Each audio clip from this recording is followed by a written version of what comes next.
दिल्ली में विधानसभा चुनाव के तहत मतदान संपन्न हो चुका है। सभी 699 मतदाताओं की किस्मत ईवीएम में कैद हो गई। हार और जीत अब 8 फरवरी को ही तय होगी।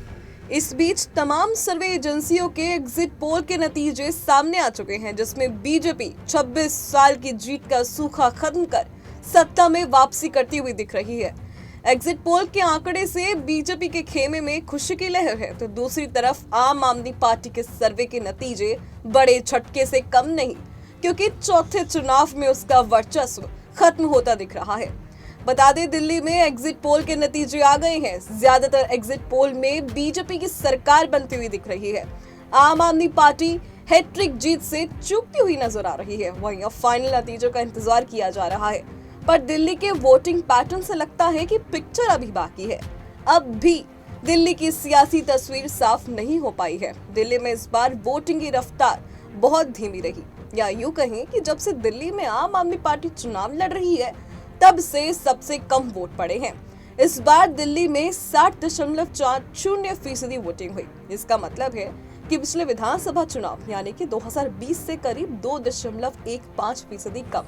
अब सवाल है कि कम वोटिंग के सियासी मायने क्या है, इससे किसकी सीटों पर असर पड़ेगा। दिल्ली में इस बार जिस तरह वोटिंग हुई है, उससे समझने की कोशिश करते हैं कि ये किसके लिए फायदे का सौदा है और किसके लिए खतरे की घंटी। सबसे पहले जानते हैं कि दिल्ली का वोटिंग पैटर्न इस बार क्या रहा। दिल्ली में इस बार बहुत धीमी शुरुआत हुई थी। इसका असर फाइनल वोट प्रतिशत में दिखा।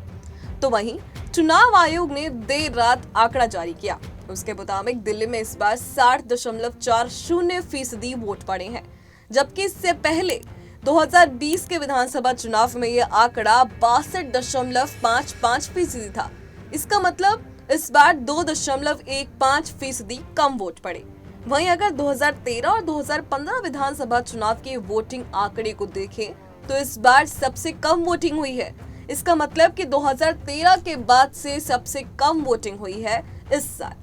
तो वहीं यहाँ ध्यान देने वाली एक बात और है कि 2013 में ही आम आदमी पार्टी का उदय हुआ था। आम आदमी पार्टी ने पहली बार 2013 में ही चुनाव लड़ा था। उस वक्त 2008 की तुलना में करीब 8% वोटिंग ज्यादा हुई थी, और इसका असर ये हुआ था कि कांग्रेस हारी थी और आम आदमी पार्टी को इसका फायदा हुआ था। नतीजों का असर त्रिशंकु विधानसभा का था। बता दें, कांग्रेस और आम आदमी पार्टी ने मिलकर सरकार बनाई थी, मगर ये ज्यादा दिन तक चली नहीं।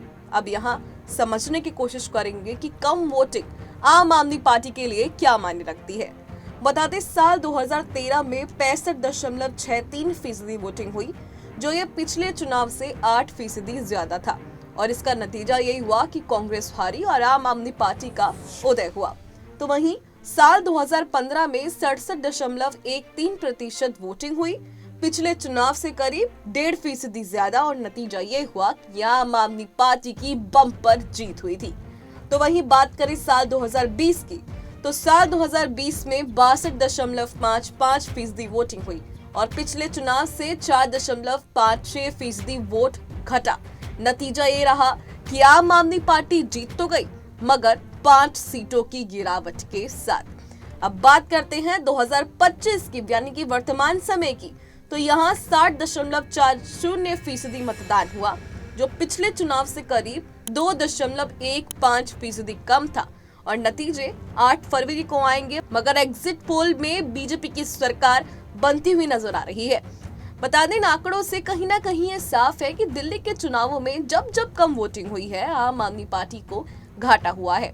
इस बार भी वोटिंग कम ही है। ऐसे में ये तय है कि आम आदमी पार्टी की सीटें घटेंगी। ज्यादातर एग्जिट पोल भी यही अनुमान लगा रहे हैं, मगर आम आदमी पार्टी की सरकार नहीं ही बनेगी, ये कहना अभी अतिशयोक्ति ही होगा। यानी कि अब ये कहा नहीं जा सकता है कि आम आदमी पार्टी सरकार बनाने से चूक जाएगी।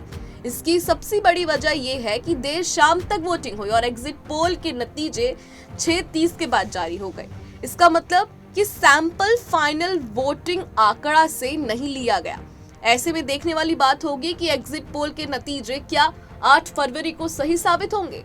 फिलहाल अभी के लिए सिर्फ इतना ही। देश और दुनिया की तमाम खबरों के लिए देखते रहें पंजाब केसरी.com।